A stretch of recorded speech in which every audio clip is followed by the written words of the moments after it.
मछली जल की रानी है, जीवन उसका पानी है, हाथ लगाओ डर जाएगी, बाहर निकालो मर जाएगी। वाह प्यारी नन्ही, तो आज कविता याद कर रही हो। हाँ राम दुलारी चाची। अच्छा, आप कहाँ जा रही हो? मैं लजीज बेचने जा रही हूँ। लजीज? ये लजीज क्या है भला? आप तो स्वयं सहायता समूह से जुड़कर पापड़ बेचने का काम करती हो ना चाची? हाँ, मैं पापड़ बेचने ही जा रही हूँ। बस अब हमारा पापड़ ब्रांडेड हो गया है। ब्रांडेड? इसका क्या मतलब है चाची? आप ये सब क्या बोल रही हैं? लजीज, ब्रांडेड, आप मुझे ठीक से बताइए ना। अरे रामदुलारी चाची, अरे अब रामदुलारी चाची स्मार्ट काम करती है नन्ही। अब यह और इनका समूह मार्केटिंग स्ट्रेटेजी के तहत कार्य करता है। प्रणाम सुधीर भैया, ये मार्केटिंग स्ट्रेटेजी का मतलब क्या होता है, मुझे भी बताइए ना। हाँ, मैं तुम्हें मार्केटिंग के बारे में बताता हूँ, ध्यान से सुनो।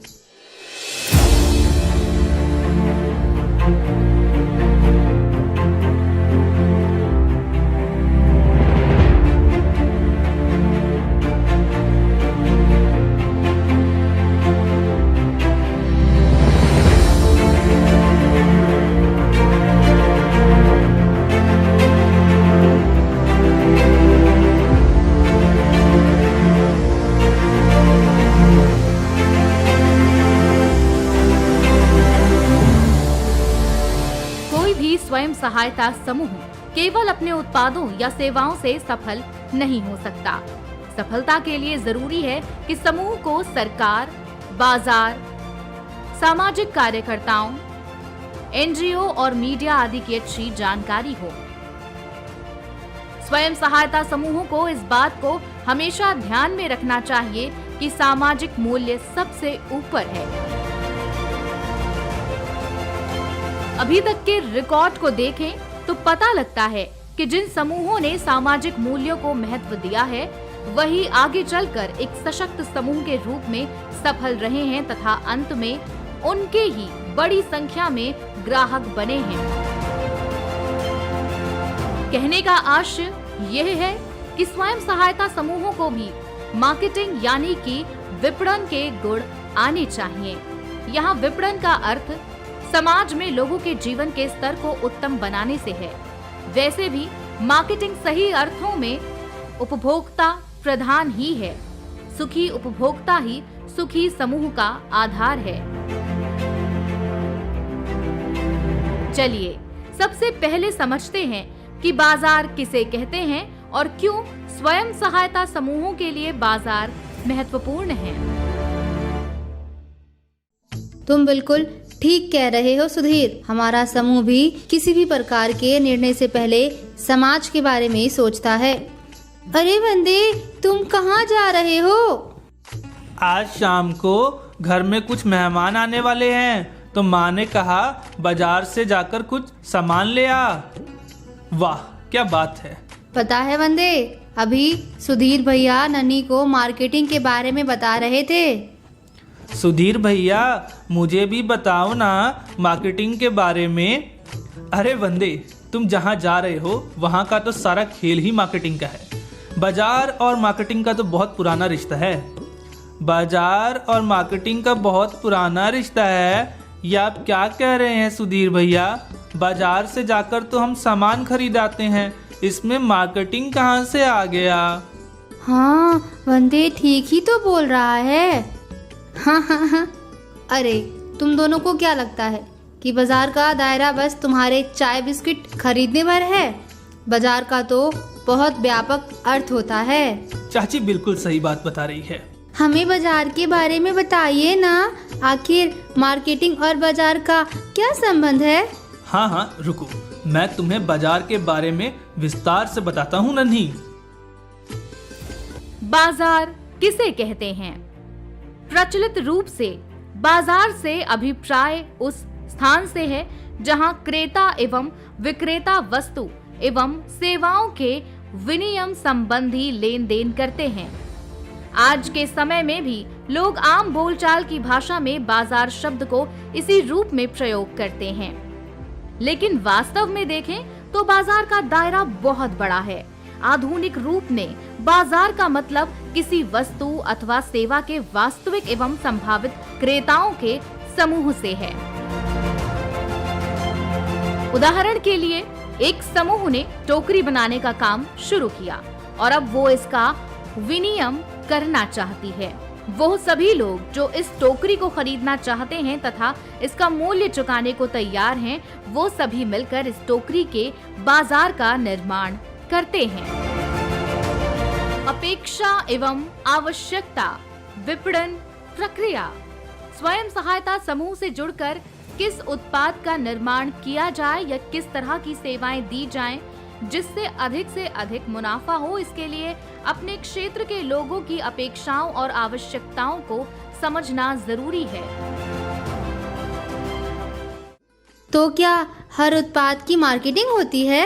सिर्फ उत्पादों की नहीं, बल्कि सेवाओं, विचारों, व्यक्तियों, स्थानों आदि हर जगह की मार्केटिंग होती है नन्ही। आप जरा इसके बारे में विस्तार से बताओ ना सुधीर भैया। हाँ वंदे, रुको, मैं तुम्हें ही नहीं सबको बताता हूँ कि मार्केटिंग किस किस चीज की हो सकती है।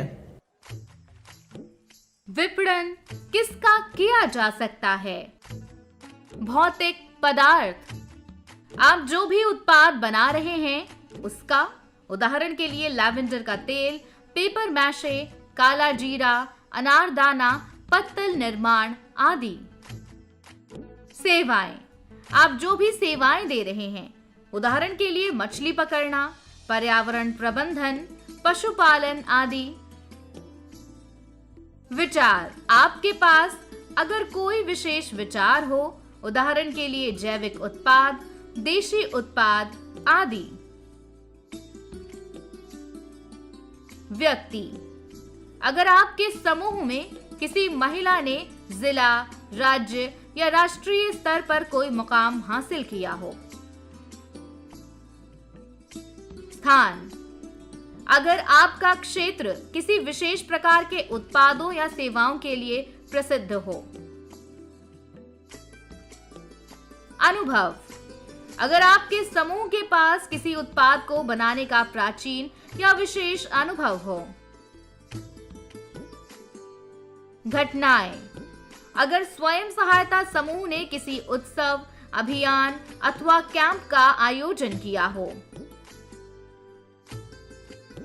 सूचना, अगर समूह के पास किसी खास तरह की सूचना हो या अथवा आपने कुछ नया रिसर्च किया हो। संगठन, अगर आपने संगठित होकर किसी लक्ष्य को हासिल किया हो। विपणन एवं विक्रय में अंतर। कई लोग विपणन का अर्थ विक्रय से लगाते हैं। वो इन दोनों को एक ही मानते हैं, जबकि विपणन बड़ी संख्या में क्रियाओं का समूह है तथा विक्रय उसका एक भाग है। उदाहरण के लिए, अगर कुछ महिलाएं समूह में रहकर टॉर्च लाइट बनाने का कार्य करती हैं, तो वो विक्रय से पहले कई कार्य करेंगी, जैसे टॉर्च लाइट के उत्पादन के लिए उसके प्रकार एवं मॉडल की योजना तैयार करना, पैकेजिंग करना, विक्रय मूल्य को तय करना, उन वितरण केंद्रों का चयन करना जिन पर ये उपलब्ध होंगे, स्थान का चयन करना आदि। संक्षेप में कह सकते हैं कि विपणन में बहुत बड़ी संख्या में विभिन्न क्रियाएं सम्मिलित हैं, जिनका संबंध उन उत्पादों के नियोजन, मूल्य निर्धारण, प्रवर्तन एवं वितरण से है जो ग्राहकों की आवश्यकताओं की पूर्ति करते हैं।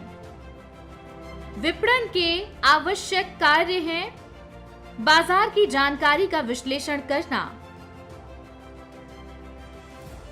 विपणन योजना बनाना, डिजाइनिंग और विकास, मानकीकरण और ग्रेडिंग, पैकेजिंग और लेबलिंग, ब्रांडिंग, ग्राहक सहायता सेवाएं, उत्पादों का मूल्य निर्धारण, प्रचार, भौतिक वितरण, परिवहन, भंडारण या भंडारण, बाजार की जानकारी प्राप्त करना और विश्लेषण करना। स्वयं सहायता समूह की सफलता के लिए ये जरूरी है कि समूह की महिलाओं को बाजार की हर महत्वपूर्ण जानकारी हो। उन्हें जानकारियों को इकट्ठा करना और उसका विश्लेषण करना आना चाहिए। उत्पादों की सफल मार्केटिंग के बारे में ग्राहकों की जरूरतों का पता लगाना आवश्यक है।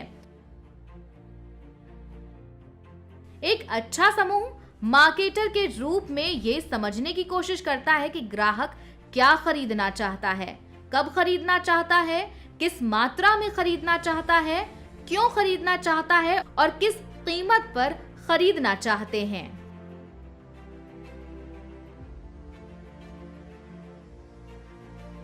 विपणन की योजना बनाना।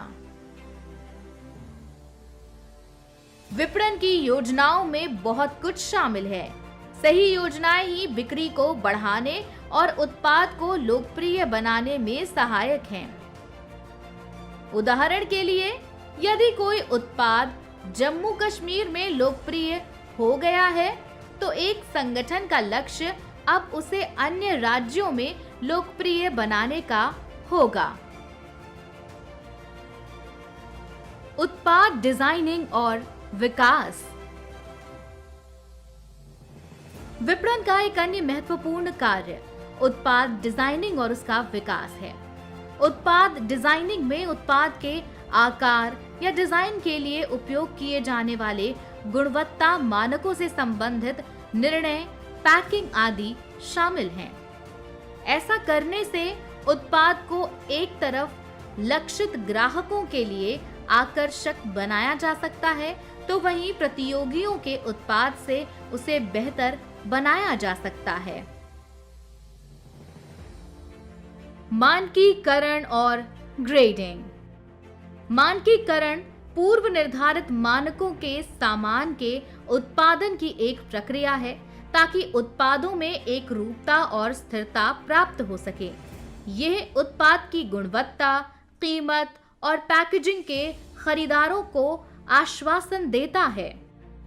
ग्रेडिंग से तात्पर्य उत्पादों को उनकी विशेषताओं के आधार पर विभिन्न समूहों में वर्गीकृत करने की प्रक्रिया से है, जैसे आकार, आकार की गुणवत्ता आदि। ये मुख्य रूप से कृषि उत्पादों जैसे गेहूं, चावल, आलू आदि के मामले में किया जाता है। पैकेजिंग और लेबलिंग। कई लोग पैकेजिंग और लेबलिंग को एक ही समझते हैं, जबकि दोनों ही एक दूसरे से बिल्कुल अलग हैं। पैकेजिंग का मतलब उत्पाद के लिए पैकेट को डिजाइन करने से है, जबकि लेबलिंग का संबंध पैकेट पर लेबल लगाने से है। पैकेजिंग और लेबलिंग विपणन के स्तंभ हैं, इसलिए समूह को इस बात का ख्याल रखना चाहिए कि वो जो भी उत्पाद बनाए उसकी पैकेजिंग और लेबलिंग अच्छी हो। इससे न केवल उनके उत्पाद को सुरक्षा मिलेगी, बल्कि वो लोगों का ध्यान भी आकर्षित करेंगे। ब्रांडिंग। ब्रांडिंग एक उत्पाद का ब्रांड नाम देने की एक प्रक्रिया है, जो इसे प्रतिस्पर्धी उत्पादों से अलग करने के लिए ग्राहकों की निष्ठा बनाने और उत्पाद को बढ़ावा देने में मदद करता है।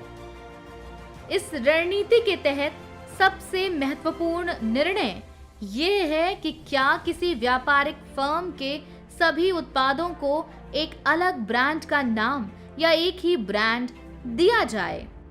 उदाहरण के लिए, बाजार में हजारों कंपनियों के साबुन उपलब्ध हैं। ऐसे में लोग आपके साबुन को पहचान सकें, इसके लिए आपने साबुन को विशेष नाम दे दिया। वो नाम कुछ भी हो सकता है, जैसे चमक साबुन, सौंदर्य साबुन आदि। ग्राहक सहायता सेवाएं। विपणन सफलता की कुंजी ग्राहक की संतुष्टि है। इसलिए विपणन का एक महत्वपूर्ण कार्य अर्थात विभिन्न ग्राहक सहायता सेवा प्रदान करना है। समूह को चाहिए कि वो केवल बिक्री पर नहीं बल्कि सेवा के बाद ग्राहकों के सुझाव, शिकायत, अपेक्षाओं और जरूरतों की पूर्ति पर भी ध्यान दें। मूल्य निर्धारण। उत्पाद खरीदने के लिए ग्राहक को जो धनराशि देनी होती है उसे उत्पाद की कीमत के रूप में जाना जाता है।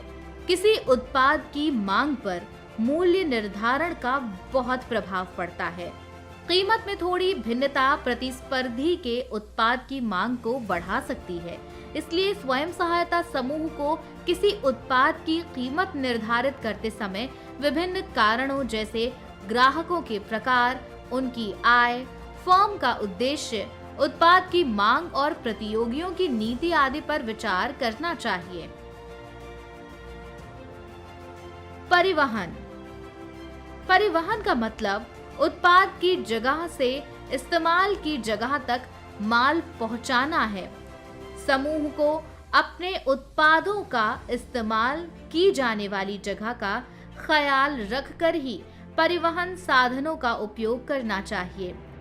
एक व्यावसायिक फर्म उत्पाद की प्रकृति, लागत, लक्ष्य बाजार का स्थान आदि जैसे कारकों के आधार पर अपनी परिवहन आवश्यकताओं का विश्लेषण करती है और फिर परिवहन के मोड और अन्य संबंधित पहलुओं के बारे में निर्णय लेती है।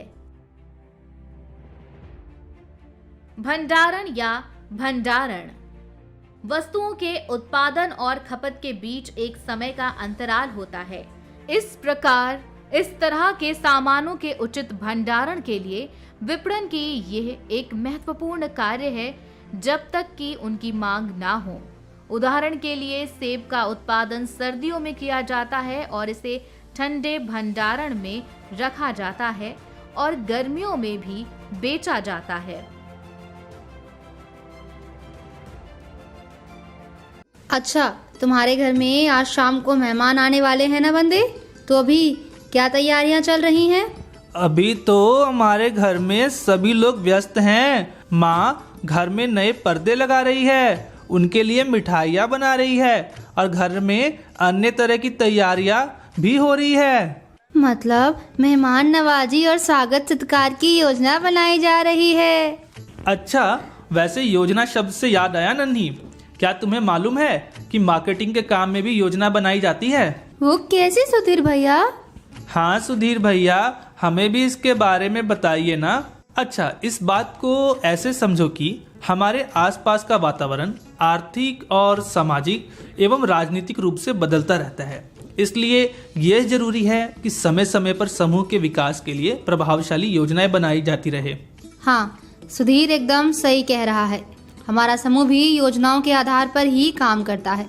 अब भविष्य में क्या होने वाला है इसके बारे में कोई नहीं जानता, इसलिए वर्तमान परिस्थितियों को आधार मानकर ही भविष्य की योजनाओं पर काम करते हैं। योजनाओं को बनाते समय हम कुछ चरणों का पालन भी करते हैं। रुको, मैं तुम्हें इसके बारे में विस्तार से बताती हूँ।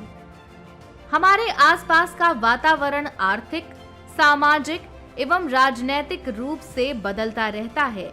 इसलिए ये जरूरी है कि समय समय पर समूह के विकास के लिए प्रभावशाली योजनाएं बनाई जाती रहें। हालांकि भविष्य में क्या होने वाला है इसके बारे में कोई नहीं जानता।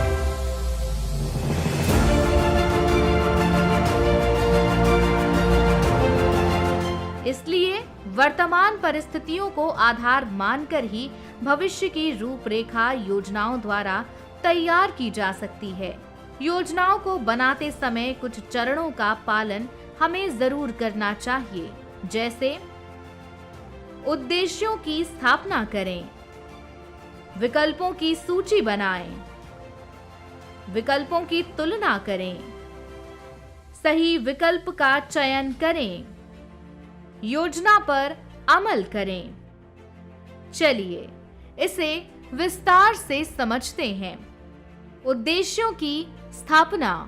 योजना पूरी तरह से उद्देश्यों पर आधारित होती है, इसलिए सबसे पहले इस बात का पता करें कि आपके समूह का उद्देश्य क्या है। इसके लिए समस्याओं को परिभाषित करें। समस्याओं को परिभाषित करने के बाद समूह को अपने उद्देश्यों एवं लक्ष्यों का स्पष्ट निर्धारण करना चाहिए।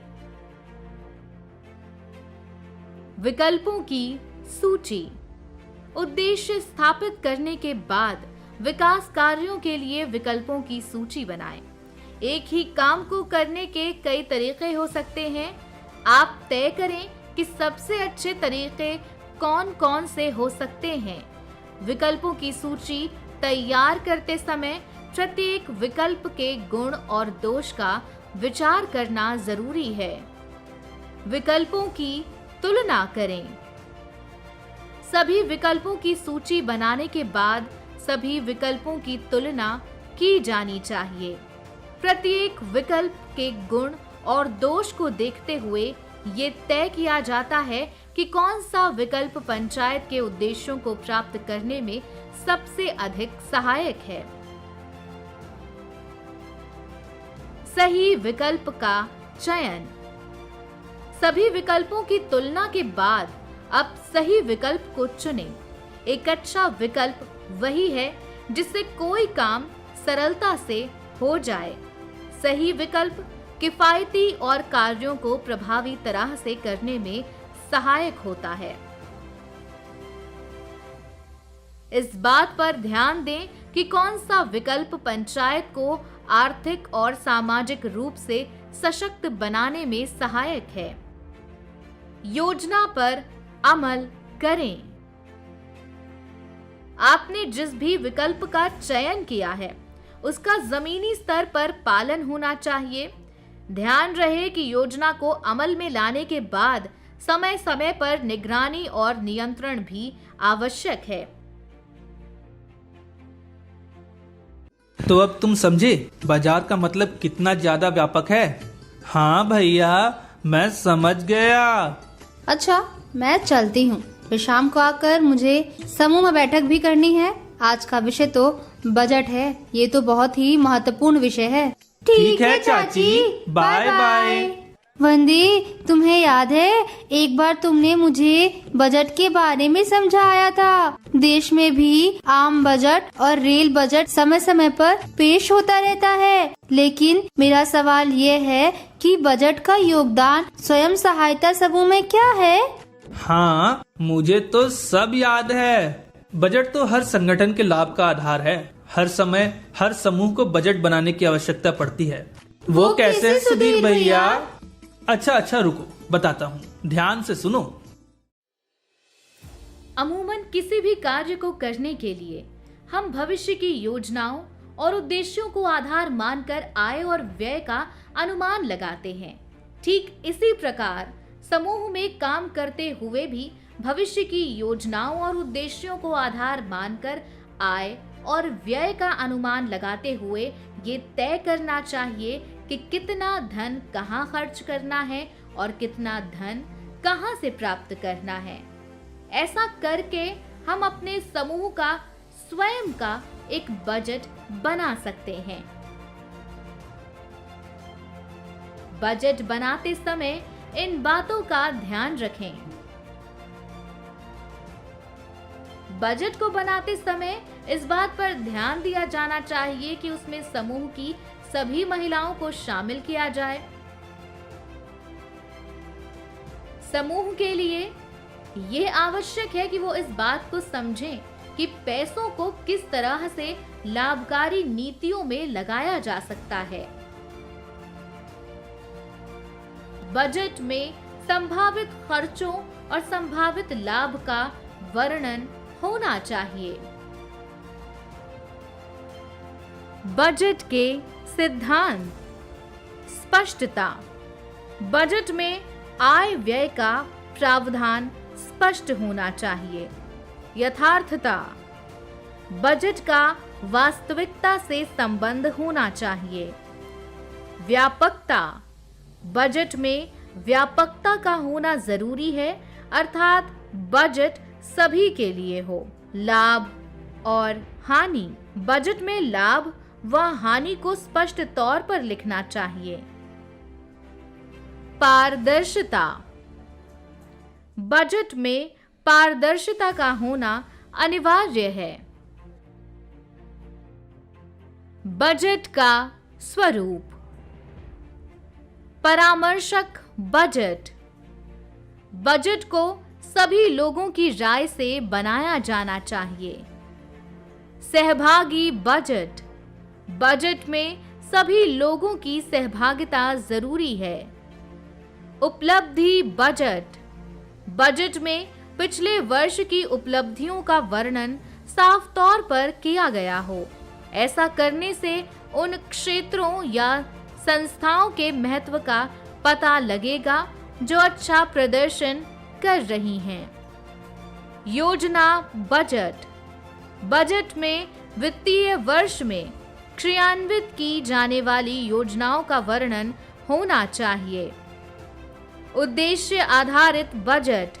बजट ऐसा होना चाहिए जिसमें किसी सीमित समय के लिए लक्ष्य को निर्धारित किया गया हो। उदाहरण, निर्धारित अवधि में मुनाफा डबल करना या मुनाफे को 20% तक बढ़ाना आदि। तो अब तुम लोग बजट और मार्केटिंग के बारे में सब कुछ समझ गए ना? हाँ सुधीर भैया, हम समझ गए। चलो बहुत बढ़िया। अच्छा बच्चों, चलो मैं चलता हूँ, मुझे जरा कुछ काम है। ठीक है सुधीर भैया। वंदे, तुम्हें मालूम है कल मैंने लूडो में सभी को हरा दिया। हाँ, अमन मुझे बता रहा था कि कल तुमने बहुत अच्छा लूडो खेला। हाँ, कल तुम होते तो देखते, मैं तो तुम्हें भी हरा देती। तुम्हारी तो किस्मत बहुत अच्छी है नन्ही कि मैं कल नहीं था। मेरे घर में मेहमान आए हुए थे, नहीं तो मैं कल तुम्हें हरा देता। वैसे भी हमेशा तो मैं ही जीतता हूँ। नहीं, कल तो मैं ही जीतती, चाहे कुछ भी हो जाए। वैसे वंदे, कल कौन कौन आया था तुम्हारे यहाँ? कल गुड़िया दीदी और उनका पूरा परिवार हमारे यहाँ आया हुआ था। गुड़िया दीदी तो MBA की छात्रा थी ना? सुना है वो बहुत बड़ी कंपनी में आजकल काम कर रही हैं। हाँ, तुमने ठीक ही सुना है। कल तो मैंने उन्हें मार्केटिंग के बारे में बताया। वो इतना खुश हुई कि क्या कहूँ। उन्होंने कहा कि तुम और नन्ही तो इतनी कम उम्र में ही मार्केटिंग के बारे में इतना कुछ जान गए। अच्छा, वाह, क्या बात है। तो ऐसा कहा दीदी ने? हाँ नहीं तो क्या। और क्या क्या कहा उन्होंने? कल उन्होंने मुझे ब्रांडिंग और पैकेजिंग के बारे में विस्तार से बताया। मुझे भी बताओ ना वंदे, दीदी ने क्या क्या बताया? हाँ ठीक है, मैं तुम्हें ब्रांडिंग और पैकेजिंग के बारे में बताता हूँ जो मैंने दीदी से सुना था। ब्रांडिंग की विशेषता। यह उत्पाद पहचान में मदद करता है और किसी उत्पाद को विशिष्टता देता है। अप्रत्यक्ष रूप से ये किसी उत्पाद की गुणवत्ता या मानक को दर्शाता है। इससे उत्पाद की नकल समाप्त होती है। यह उत्पाद के कानूनी अधिकारों की सुरक्षा में सहायक है। यह विज्ञापन और पैकेजिंग गतिविधियों में सहायक है। ये किसी विशेष उत्पाद के लिए ब्रांड की वफादारी बनाने और बनाए रखने में सहायक है। ये उत्पादों के मूल्य विभेदन में सहायक है। ये निर्माता को उत्पाद की पहचान करने में मदद करता है।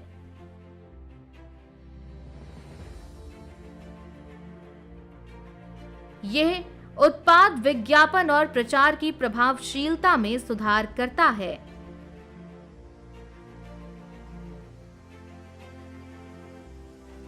ये बाजार की हिस्सेदारी बढ़ाने और नियंत्रित करने में मददगार है।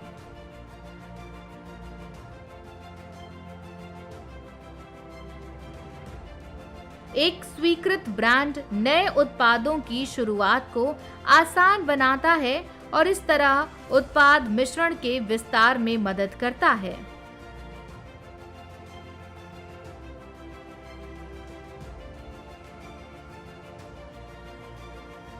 समूह द्वारा बनाए जा रहे उत्पाद के नाम के चयन के समय ध्यान दें।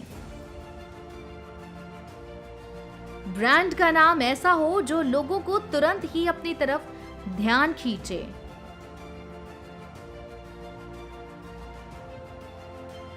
ब्रांड का नाम ऐसा हो जिसका उच्चारण सरल हो।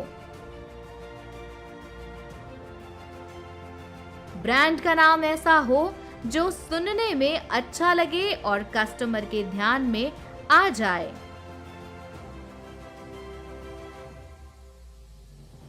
ब्रांड का नाम ऐसा ना हो जिससे विवाद हो जाए। पैकेजिंग उत्पाद के लिए कंटेनर और आवरण को डिजाइन करने और बनाने का कार्य है।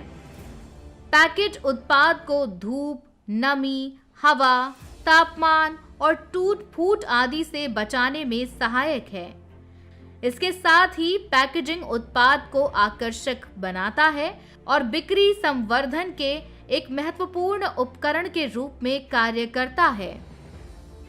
पैकेजिंग के प्रकार। प्राथमिक पैकेजिंग। प्राथमिक पैकेजिंग वो पैकेजिंग है जो उत्पाद को धारण करती है। उदाहरण, टूथपेस्ट का ट्यूब, पानी की बोतल आदि। Secondary packaging. सेकेंडरी पैकेजिंग का अर्थ बाहरी आवरण से है। ये ब्रांड के नाम, सुविधाओं, मूल्य और मात्रा को प्रदर्शित करती है। उदाहरण, टूथपेस्ट ट्यूब का बाहरी कवर, मोबाइल फोन का बॉक्स कवर आदि। परिवहन पैकेजिंग। परिवहन पैकेजिंग का अर्थ कार्टन या टोकरी से है। इस तरह की पैकेजिंग परिवहन के दौरान उत्पाद को सुरक्षा प्रदान करती है। उदाहरण, कंटेनर, कार्डबोर्ड आदि। पैकेजिंग की मुख्य विशेषताएं निम्नलिखित हैं। पैकेजिंग एक विज्ञान है। पैकेजिंग उत्पाद को सुरक्षित रूप से वितरित करने में सहायक है। यह उपभोक्ता के मस्तिष्क को प्रभावित करता है। यह उत्पाद को पहचान प्रदान करने में सहायक है। पैकेजिंग उत्पाद को ऑक्सीडाइज से बचाता है। पैकेज पर आम संदेश। पदार्थ ज्वलनशील तरल है या नहीं।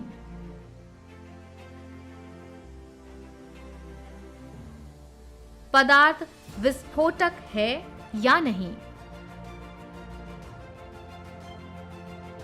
पदार्थ को पानी से बचाने की जरूरत है या नहीं। बच्चों से दूर रखना है या नहीं। पदार्थ विषाक्त तो नहीं। उपयोग संबंधी दिशा निर्देश। मूल्य। MFG डेट यानी कि उत्पाद के बनने की तारीख। समाप्ति तिथि यानी कि एक्सपायरी डेट। पैकेज डिजाइन करते समय निम्नलिखित कारकों पर विचार करना चाहिए।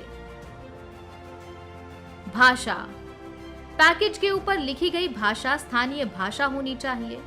अगर भाषा उपभोक्ताओं द्वारा पढ़ी और समझी ही नहीं जाएगी तो वो उत्पाद को खरीदेंगे कैसे।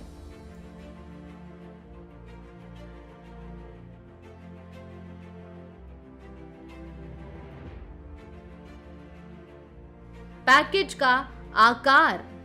पैकेज का आकार ऐसा जिसे आसानी से हैंडल किया जा सकता हो।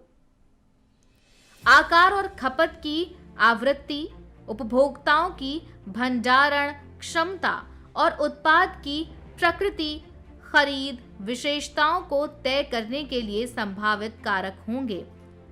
यदि खरीदार नियमित रूप से उत्पाद की दुकान करते हैं या उनके पास भंडारण क्षमता जैसे फ्रीजर आदि नहीं है, तो पैकेजों का आकार छोटा होना होगा।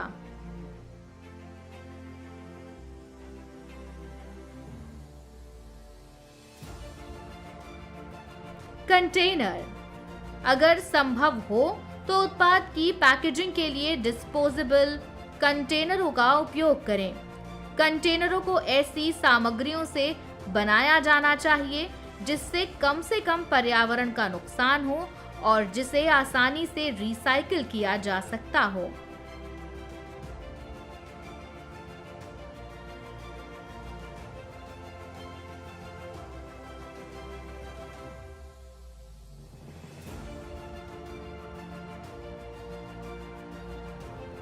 रंग, पैकेज डिजाइन करते समय इस बात का ख्याल रखें कि क्या वो आपके उपभोक्ता को पसंद आएंगे या नहीं।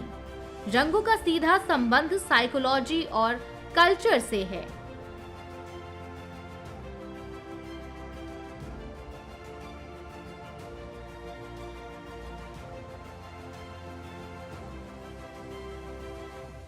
स्वीकृत मानदंड, हर उत्पाद का अपना स्वीकृत मानदंड होता है। अगर आप कुछ क्रिएटिव करना चाहते हैं तो कर सकते हैं, लेकिन ध्यान रहे कि वो लोगों के पसंद के अनुरूप हो। आमतौर पर लोग उत्पाद को बाजार में तय रूप या आकार में खरीदने के आदी होते हैं।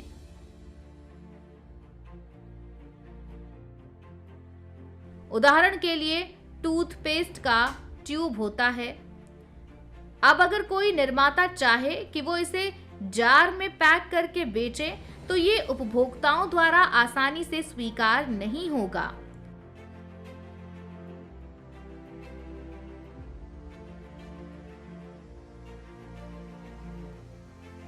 जलवायु, जलवायु की स्थिति भी पैकेजिंग के प्रकार को प्रभावित करती है। इसलिए पैकेजिंग के कार्य को करते समय इस बात का ख्याल रखें कि वो जलवायु के अनुरूप हो।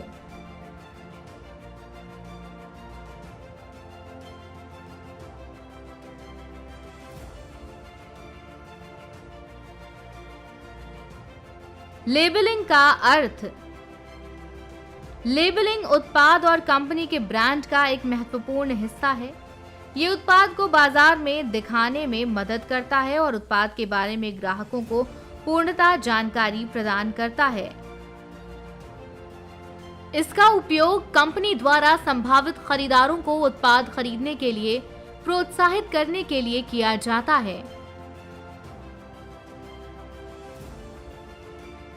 लेबलिंग की सहायता से एक उपभोक्ता आसानी से उत्पाद के बारे में सारी जानकारी ले सकता है। ये ग्राहकों के बीच उस वस्तु के बारे में जागरूकता बढ़ाने में मदद करता है जिसका वे उपभोग कर रहे हैं। आमतौर पर लेबलिंग का समय उत्पाद के पीछे किया जाता है। इसे प्रिंट किया जाता है या कागज के टुकड़े के रूप में चिपकाया जाता है।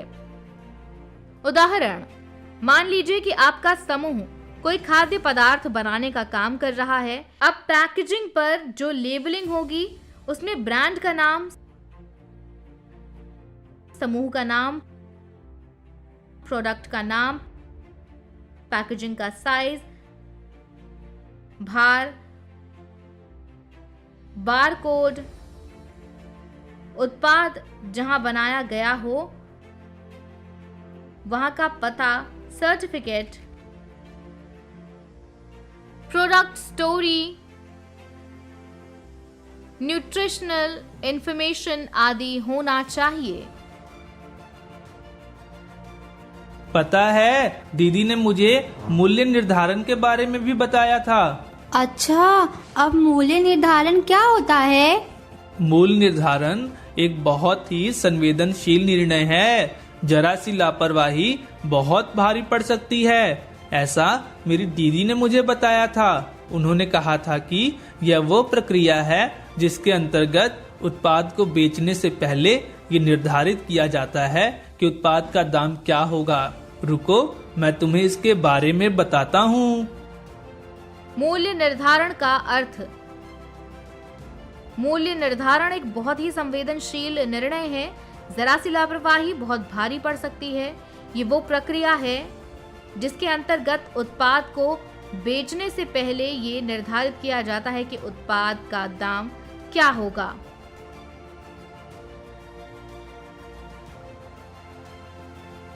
मूल्य निर्धारित करते समय इन बातों का ख्याल रखें। मूल्य निर्धारण का मुख्य उद्देश्य लाभ कमाना है। इसे अल्पकाल एवं दीर्घकाल दोनों ही तरीकों से कमाया जा सकता है। निर्माता को ये निर्णय करना है कि उससे लाभ आपातकाल में कमाना है या दीर्घकाल में। मूल्य निर्धारण ही समूह के विकास का आधार है।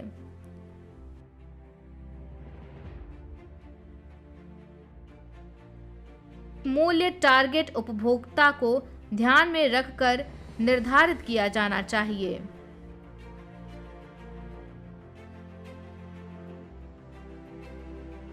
पता है नन्ही, उन्होंने मुझे विज्ञापन के बारे में भी बताया। अच्छा, मुझे भी बताओ ना वंदे। हाँ हाँ, बताता हूँ, ध्यान से सुनो। विज्ञापन। विज्ञापन का तरीका है जिसके माध्यम से हम वस्तुओं, सेवाओं या विचारों के बारे में आम जनता को बता सकते हैं। इसके प्रकार हैं जैसे समाचार पत्र। समाचार पत्र विज्ञापन का एक सशक्त माध्यम है। स्थानीय समाचार पत्रों के माध्यम से वस्तुओं और सेवाओं का प्रचार बहुत ही आसानी से किया जा सकता है। रेडियो। रेडियो विज्ञापन का बहुत ही लोकप्रिय प्लेटफॉर्म है। आधुनिक भारत में भी रेडियो का बोलबाला कम नहीं हुआ है। रेडियो जिंगल्स आदि बनाकर विज्ञापन किए जा सकते हैं। पत्रिकाएं। पत्रिकाएं भी विज्ञापन का लोकप्रिय साधन है। आप अपनी सहूलियत के अनुसार वीकली, मंथली या ईयरली मैगजीन का चुनाव कर सकते हैं।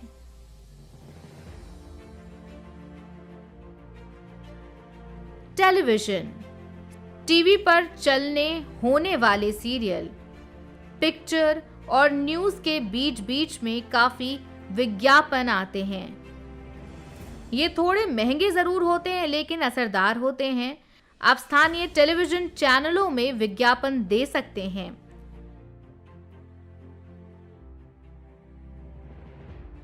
इंटरनेट। आज के युग में इंटरनेट मार्केटिंग लोकप्रिय मार्केटिंग है। अगर आप युवाओं के लिए कोई उत्पाद बना रहे हैं तो इंटरनेट मार्केटिंग का चयन कर सकते हैं। Social media. आज के समय में सोशल मीडिया बहुत ही लोकप्रिय है। Instagram, Facebook, Twitter, Telegram, WhatsApp के जरिए बहुत ही आसानी से अपने उत्पादों को जन लोकप्रिय बनाया जा सकता है। आप सोशल मीडिया पेज या ग्रुप बनाकर भी इस काम को कर सकते हैं। विज्ञापन के मुख्य लाभ निम्नलिखित हैं। लाभ: लोकप्रियता, जन संदेश, छवि निर्माण, उत्पाद की पहचान, ब्रांड जागरूकता। वाह, हम लोगों को कितना कुछ मालूम चल गया मार्केटिंग और प्रमोशन के बारे में। हाँ, ये रामदुलारी चाची, सुधीर भैया और गुड़िया दीदी के कारण हो पाया। हम रामदुलारी चाची को भी पैकेजिंग और विज्ञापन के बारे में बताएंगे। हाँ हाँ, क्यों नहीं। हर स्वयं सहायता समूह की सदस्य को इसके बारे में पता होना ही चाहिए। हाँ, बिल्कुल सही कह रहे हो। आप सभी वंदे की बात से सहमत है ना? तो आप लोग इतने खामोशी से क्यों बैठे हैं? चलिए हम दोनों के लिए जोर से ताली बजाकर अपनी ओर से धन्यवाद दीजिए। धन्यवाद धन्यवाद। चलिए अब हम चलते हैं, लेकिन हम आपसे फिर मिलेंगे। नमस्कार। जय हिंद, जय भारत।